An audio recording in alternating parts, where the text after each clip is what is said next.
We hear a lot about the cost of rare disease drugs, the challenge in small populations. What are the most pressing challenges for pricing and reimbursement for rare disease treatments? Is it simply a numbers game, or are there other factors that are really adding pressure to the system? Yeah, thank you. Well, I think that so let's look at challenges and potential solutions for the challenges, right? So there is a little bit of a numbers game with the cost effectiveness threshold. That's one thing, but that's something that goes for all medicines. If you specifically look at the rare disease part, I think Charlotte mentioned it at the very start. There is a lot of attention to patient population health. And so when you have diseases that have a large patient population involved, there seems to be a willingness to make a move there. Let's not forget that, of course, if you look at every individual disease separately, the prevalence is very low. That's why it's called rare.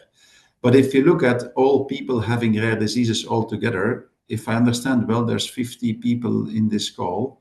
Basically, three of us will have a rare disease, 1 in 17. That's a very large patient population. And I think we should start thinking a little bit more that.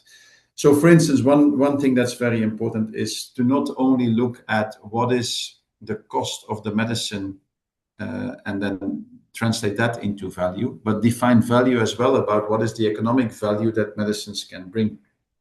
Because if you look at the hospital to community shift, for example, that Wes Streeting very rightfully so talks about, that's where medicines for rare diseases can definitely help. And I would certainly start looking at that. That's the first one. The second one is, and we haven't touched on that yet, is risk appetite.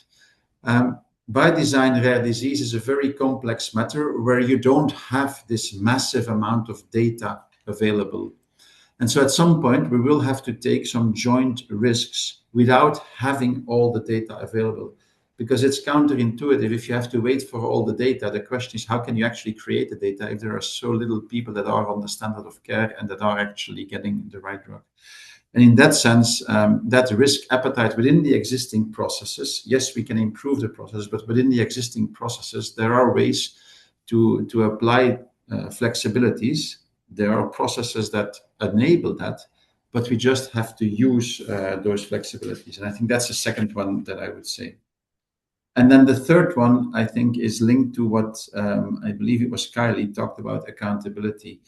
So if you look at the UK, the ultra rare diseases, so with very small patient populations, actually we're doing quite well because we have decided that is something where we want to shine in and where we really want to get better at. And I think the next step is to do that because you fall off this cliff of 300 patients. So if you have more than that, suddenly it becomes very complex. And I think this middle ground of rare diseases it will require a certain level of attention from our government and then translating into healthcare systems. And then the final point I would like to make is, we can talk about to what extent does the process work, but let's focus on the actual outcome and start from there. And the outcome is that today it is, again, the 47 compared to 85%. It is very difficult to get access for patients. So let's start from there and fix that, not check whether we follow or not follow the process, but adapt the process so that we fix the outcome. Yeah.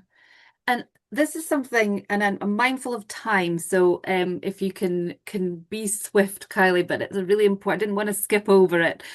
I'm particularly interested in this question about balancing innovation incentives and affordability and equity, because I think, as you've said, 47 drugs reach the UK versus 85 in Germany. And I would imagine from a patient population, the only thing that is worse than not having a treatment for your condition is a treatment you can't access. So how do we balance that government encouragement and incentivization of a really healthy life science ecosystem with that actually reaching being able to be afforded at the patient access side? Yeah, and I think it's really important. It is such a critical topic, and to be able to find a way where balancing innovation and affordability isn't about compromise, but it's about partnership. So how do we find a way where we are rewarding scientific progress that's fair and creates sustainable access for all patients is really fundamental. There's no question that the life sciences sector in the UK has sought to really incentivize that innovation front end and medicines development, clinical trials, manufacturing in the UK, and we've done so much of that right. And the the real I think it's quite devastating to think that people living in the UK can't benefit from that innovation unless things do change. So I think there we're starting to see some recognition. I think that things do need to change within the UK, but again, it comes back to that affordability piece and how do we start looking at the health technology assessment processes in a more flexible way, and not everything needs to fit in the same box. And I think Sheela sort of mentioned this in the opening. We think about the NHS and we think about medicines as this one pie, and everything has to fit within this one pie. And one of the kind of easy approaches, if you like, or the flexibility that we need to start thinking about is how does the best standard of care, and medicines potentially being part of that best standard of care for patients, actually create savings in other parts of the ecosystem to create that affordability. So whether that be productivity, reduced social care costs. And so the current kind of narrow lens of the way that we appraise medicines today, we're not going to get there. So we need to really broaden our thinking about what is the value of medicines to the UK economy. And importantly, coming back to where we started, the value to patients is very much a given. So the flexibility piece is absolutely critical for us to be able to get there and to be thinking differently around Nico has said this as well, what type of data is required, how do we get sort of the data around the benefits for, the real world benefits for patients, and start to really take that into account when we're appraising medicines. And you also mentioned equity in your question, and I think that comes back to this kind of equity for who, I think, in a way, because we really we often hear that the NHS, that they have to consider whether they're choosing to fund a medicine for just a small group of people is an equitable use of their resources when considering the whole the whole UK population. And again, that doesn't actually consider that broader impact on rare diseases, on families, carers, society. And we really have to think about how we take a different approach. And they're very unique challenges that are faced by, they are, there is a lot of people with rare diseases, but individually they are still small, high need populations, and they deserve to access that innovation just like everybody else who's living in this country today. So Sheela, can I come to you next? What lessons can be learned from recent pricing negotiations and access delays? What are you seeing and hearing, and how can we kind of inform future policy? So I think I might refer to two examples that are worth kind of shining, and I won't talk about the individual companies or the therapies, but one situation that I've seen in a number of ultra rare. So Nico mentioned that ultra rare diseases seem to have a slightly better outlook because we've got the highly specialized technology program, and in theory you could argue that's a good thing. But there are two scenarios that have played out in recent times, I'd say in the last sort of 12 to 18 months, where even though the therapy has deemed to be effective clinically, the cost-effective thresholds and the kind of commercial conversations that the company and the NHS England teams have had to haven't been able to be reconciled for a number of reasons. And I'm sure if you talk to the individual stakeholders, they'll have their own rationale as to why things haven't worked in the way that they should have. But the result of that failure of the system has meant the patients have potentially lost out on what could be a transformative treatment. And for me, what that example has shown is that even with the HST approach, ultra rare conditions really do not necessarily do as well as they could, particularly when you're looking at really, really small niche population. So I think there is an argument that reflects the sort of thing that Kylie is talking about, is that there needs to be a much more better understanding of what do we mean and what do we count for and what do we ask for. Because I also think there is a conversation to be had about the expectations of the data and the evidence and how high that expectation should be in some of these conditions, because with all the will in the world and all the money in the world, we may not answer the questions that the committee and NICE and the NHS are wanting us to answer. So let's be realistic about those. So I think there's a piece there in that example. And I also think there is a little bit of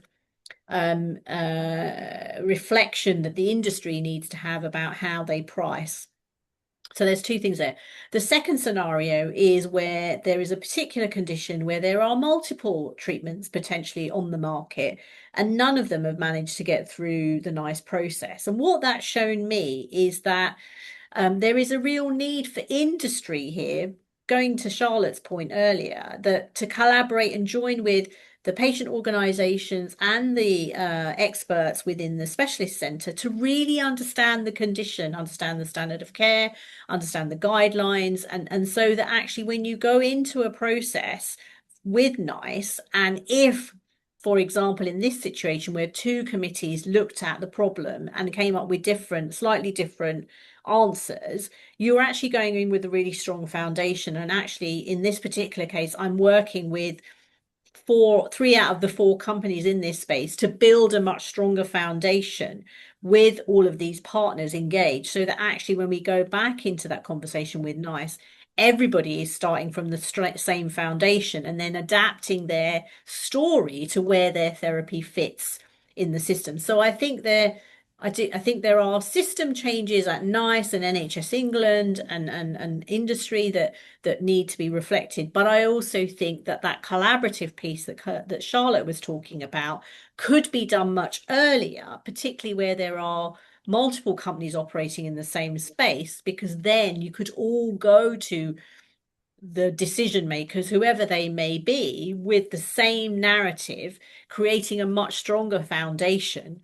And this is where I think industry need to get better at sharing what they know with the patients, and their patients can then share, patient organizations can share their knowledge, and you start to build a much more cohesive foundation in which to go into these conversations.